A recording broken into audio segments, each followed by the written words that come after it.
Hey everybody, Tim Miller from the Bulwark here with my buddy Andrew Egger, who writes our Morning Shots newsletter, which you should definitely subscribe to at thebulwark.com and subscribe to this YouTube feed right here. Andrew, I want to talk about a series of developments in Ukraine. I got into this a little bit with Bill Crystal yesterday, but we've learned some more, and there's been some backlash from the MAGA right. But there's this awesome offensive the Ukrainians undertake over the weekend called Operation Spiderweb that has kind of a Trojan horse element to it. There's this really cool story from The Sun that apparently one of the point people for this operation was a DJ, a tattooed DJ who has a wife or girlfriend that writes erotic thrillers. Let's put their pictures up right here so people can just really visualize this. Awesome story. Good news. You're usually a bearer of bad news. How are you processing this positive development in Ukraine? It's been very cool. It was like tactically useful, knocked out a bunch of nuclear capable airplanes and things like that, but also just really a fun story, like just on the merits of it, and really embarrassing, like OPSEC wise for Russia, because of how do you want to talk a little bit about like what actually happened? Is the most bizarre story ever. This DJ guy like essentially tricked a bunch of like Russian truck drivers into driving these trucks that had drones concealed inside of them to a bunch of different locations all over Russia. First of all, we should say the DJ, he's alleged to be involved. It's like Russian military bloggers who have like surfaced his name. All of these guys who were driving the trucks are like, Artem told us to go here. Supposedly he's the Artem. But they all drive all over the place. True. So yeah, I want to say there's the bias of how badly I want it to be true. So it's a good caveat. Yeah, even he's just the icing on the cake, though, because like the thing itself, just driving these trucks to these places, supposedly they're there to like build homes, and then like the secret compartment on the roof of the trucks opens up, and the roofs open at the same time, like all over the country, like as far as Siberia, like these roofs open at the same time, and then the drones just take out the Russian planes. And again, it's also a little bit of a sweet revenge element because it's the planes that have been dropping a lot of like really deadly material onto Ukraine, right? Yeah. And so it's like they went at the source of the Russian strength. And also the other sweet element to this is Russia's particularly exposed because they can't make these planes anymore. They're like Soviet era planes.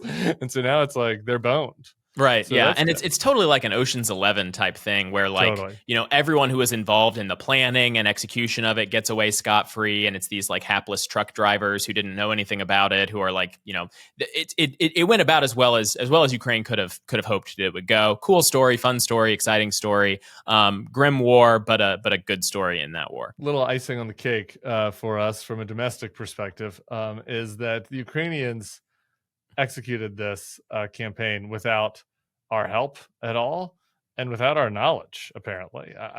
Which is a little bit alarming, I guess, about the US's visibility inside of Ukrainian services from an intel standpoint. But this was kind of reported over the weekend. We talked about it a little bit yesterday about how we didn't know about this, but Caroline Leavitt, the press secretary, was asked about this today. Did Trump know about this? And said no.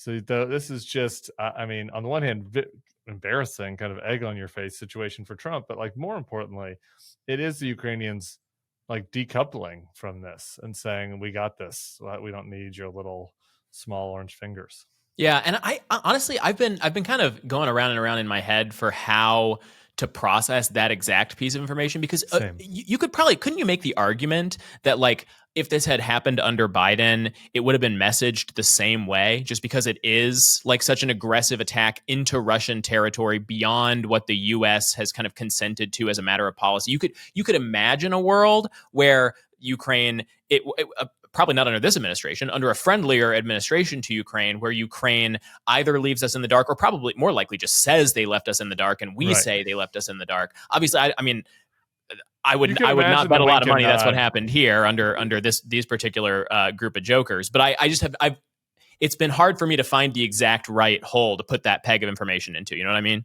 Yeah, same. It's something I've been noodling on, but it's hard to imagine that in this situation, right? Like the wink and nod in the Biden time of saying like, yeah, we didn't know anything about this. Like we don't want to have, if this escalates, we don't want to be responsible. that is, as you can imagine. You really can't imagine it here. I mean, I think the reality is that if you're Ukraine and you're doing a sensitive operation like this, you can't tell us. Yeah. I think And you're right. I that's mean, just the it would sad be reality. it would be You an can't tell OPSEC us. like vulnerability, right? I mean, Yeah, right. What if Tulsi? I mean, you want Tulsi knowing about this? So I don't know. It'll be interesting as this stuff develops. Like, did the Brits know? Did their European allies know? I don't know. That will be a subplot to watch. The other element to this, which is really delicious. This is an all delicious podcast. So enjoy it while you can, people. Steve Bannon was on with what was the other Cuomo's name? Chris Cuomo. yeah. On his program. What a long, strange trip he's been on, right? And Chris is looking tan, and so Bannon's on the program, and he's pissed because Lindsey Graham was in Ukraine while this was happening. He's on a CODEL of some sort, I think with Richard Blumenthal, maybe some other senators, and was expressing a lot of positivity about the operation, and is also at the same time back here, working on a bill that would add sanctions to Russia that ideally would get enough votes that it could, that even if Trump vetoed it, they could override the veto. So like these are two things that Lindsey's working on. I could use a little bit more from Lindsey. But that being said, those are two items that he was working on in support of Ukraine. And just those two modest items really have pissed off Steve Bannon. And now let's watch him on Chris Cuomo's program. Whether it's true that Ukraine didn't give us a heads up and that the United States wasn't involved in the planning or execution, I don't know that. I know what the White House has said. I don't necessarily believe it. I don't know that it's not true either. But I don't understand how you could want to jail a U.S. senator because he's saying something you don't like. Because that sounds like the worst of the deep state. No, it's absolutely what he's doing. What he's doing over there right now is stirring it up. He's giving the Ukrainians, but it's not illegal. He's giving Ukrainians false hope. He's giving Ukrainians false hope that we're there to support them on engaging Russia in a kinetic conflict, and we are not. President Trump, so maybe he's wrong. Of President Trump. Hey, so maybe he's wrong. But what do you say? Throw him in jail.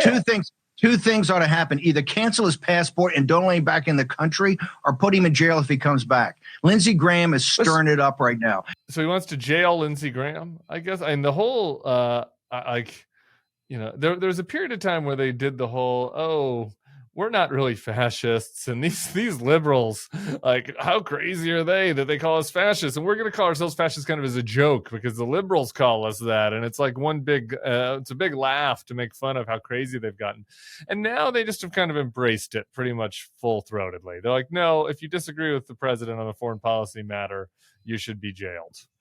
Yeah, it's kind of fun to watch Chris Cuomo kind of bump into that in real time, where he's like, "Well, I mean, come on, you're not actually saying that he should be imprisoned. What, for speech? Like for supporting the notion that we should continue to back our allies in Ukraine?" And Bannon's like, "Nah, jail, or deny him re-entry to the country." I mean, it's funny. It's grim and it's funny, right? I mean, it's like it's both of these things, because it's not like this. Steve Bannon has been kind of sidelined in a lot of ways by this administration. A lot of things he doesn't want happening policy-wise have been happening with this administration. But also, it seems like he won the little Elon battle, maybe by no doing of his own. But he was the most aggressive anti-Elon person, at least publicly. Probably has more to do with Susie Wiles and Elon's own instability than Bannon himself. But it's worth mentioning. Though. Yeah, no, 100%. But I just think, like, regardless of his own kind of personal sway or whatever, like this ideology that he is kind of like channeling here, where it's like the president channels the will of the Volk, and any impediment to that, or anybody who gets in his way, or anybody who even like talks on behalf of the United States, even if they are also officers of the United States. The thing that Bannon keeps bringing up is like, he's stirring things up. He's giving the Ukrainians false hope. He's making them think that there's still a coalition of important people in America who support them. But that's not true. The only important person in America is Donald J. Trump, and he doesn't support. I mean, that's kind of the actual kind of like philosophical argument that Bannon's making. And it's insane. I mean, it's like, it's fascist and evil and terrifying, because like it's the idea that literally anybody who is getting even crosswise of the president's messaging is essentially committing this act of like treason against the popular will that exists in the person of the president. So that's cool. It's a really exciting times all around. You saw some of this just with a little less of Bannon's flair from some of these other guys, like Cat Turd was talking about how Lindsey Graham and Zelensky don't want peace, and you see this from the other MAGA kind of commentary. And the interesting thing is, like, to advance their perspective, like there's sort of two sides of MAGA. Like, they're the ones that just embrace the fact that maybe Putin has to take over all of Europe and not really our problem. This is the Curtis Yarvin side. We were talking about this yesterday with Will Sommer.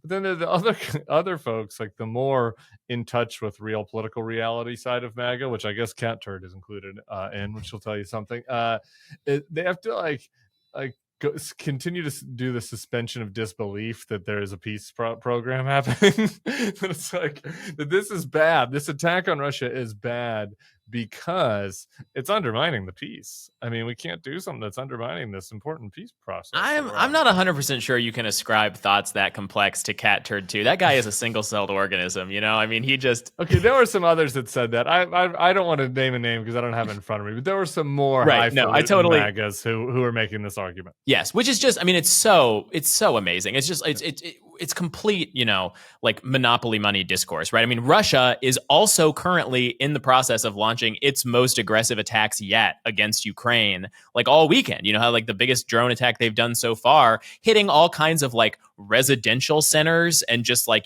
doing the kind of like evil empire stuff they've been doing in this war all along. And yet the discourse is supposed to be that because Ukraine blew up a bunch of Russian warplanes and also made a separate attack on a bridge with nobody on it just this morning, that like they're oh man, isn't it terrible how in war there are no clean hands, that kind of nonsense. And they're not even saying that. They're not even saying Ukraine's as bad as Russia. They're just saying Ukraine's bad for doing this stuff. I mean, it's completely insane, and just, I don't know. I guess it's not beneath comment because we're commenting on it, but it's it makes you dumber reading it. Nothing's beneath comment anymore, Andrew. All right. Well, it's a positive development. We have a few of those these days, so it's important for us to jump on and provide that for y'all. We'll be keeping an eye on it. Make sure to subscribe to the feed. Go read Andrew's newsletter. What you write about today? I'm behind. Today, this morning, Federalist Society, man. I'm doing one cheer for conservative institutions, which every time I do that, I get completely owned by Never reality. mind, guys. Start tomorrow. Start on tomorrow's newsletter. You're gonna like that one better. We'll see you all back here soon.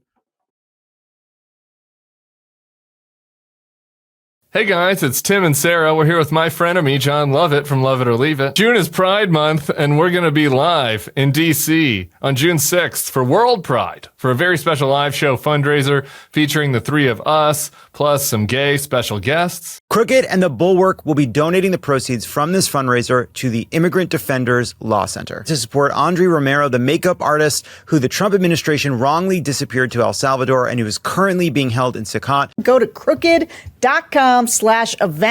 And we will see you all on June 6th.